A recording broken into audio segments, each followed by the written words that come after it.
Gawa po tayo ngayon ng avocado grahams. So, try lang po natin ito. Kasi ang pinaka usually ginagamit is mango. Ayan. So, ngayon try natin yung avocado.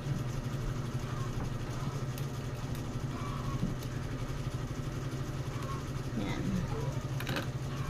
Tapos, avocado. So, gayatin lang natin ng ganito. Ang aking kamay naman po ay malinis. Kasi yun lang din man talaga yung aking ginamitan. Avocado, syempre, hindi naman natin yan pwedeng kutsarain habang ginagawa, di ba? Yan. Sana masarap ito, guys.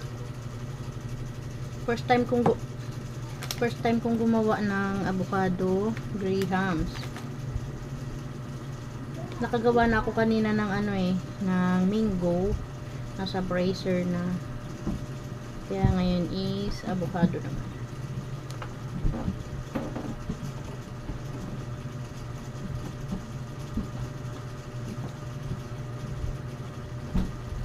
Kayo na bahala kung paano nyo gawin, pero sa akin kasi gusto ko ganyan. Inaayos-ayos. Yan.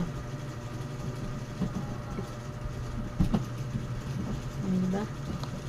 Gusto ko kasi nalalagyan lahat. At pag kinain, ay lasang-lasa yung avocado. Yan.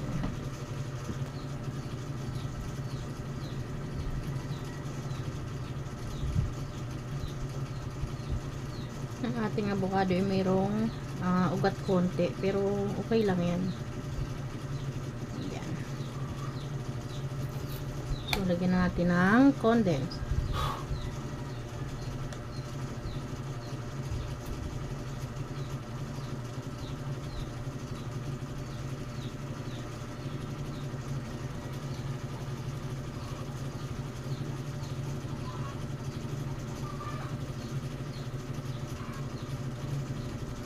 Wow, sarap nito pag ito'y lumamig.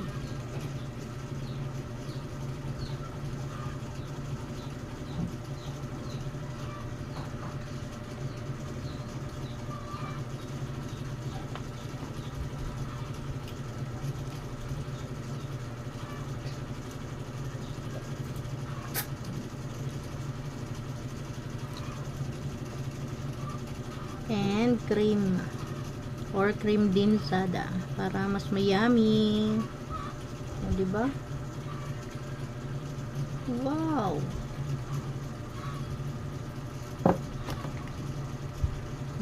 Ang ganda.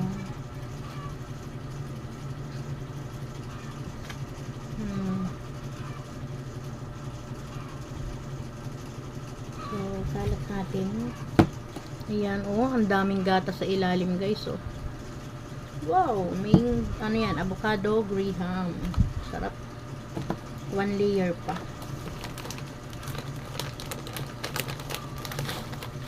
Ayan.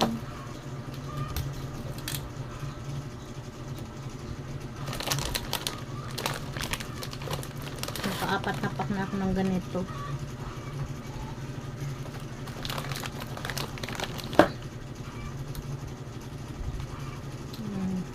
Lagyan din natin yung gilid.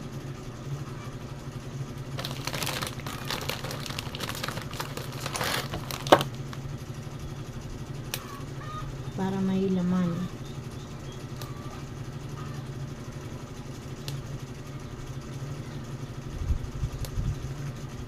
Ayan. So, okay na yan. Ganda.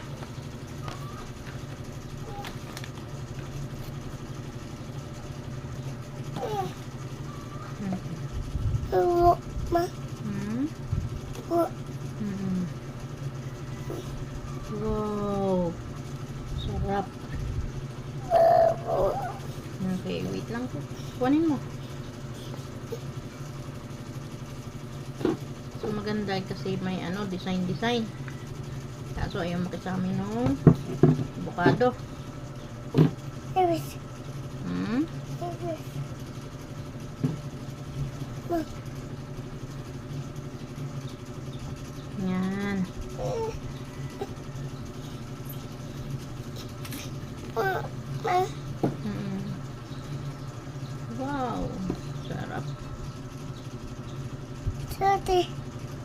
Taas.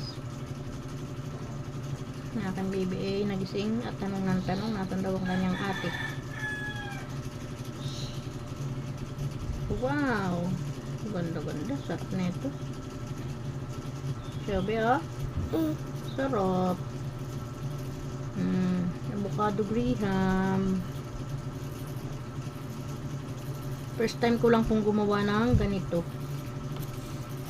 Kasi ang sayang to.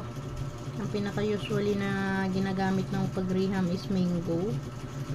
So ngayon lang ako nakapag-gamit ng avocado. Yan. Sira. Lagyan natin ng kaunti. Wow! So lagyan ulit natin ng condense.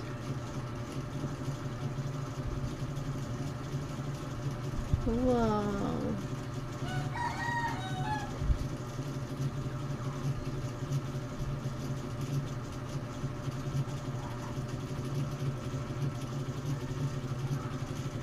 Sarap.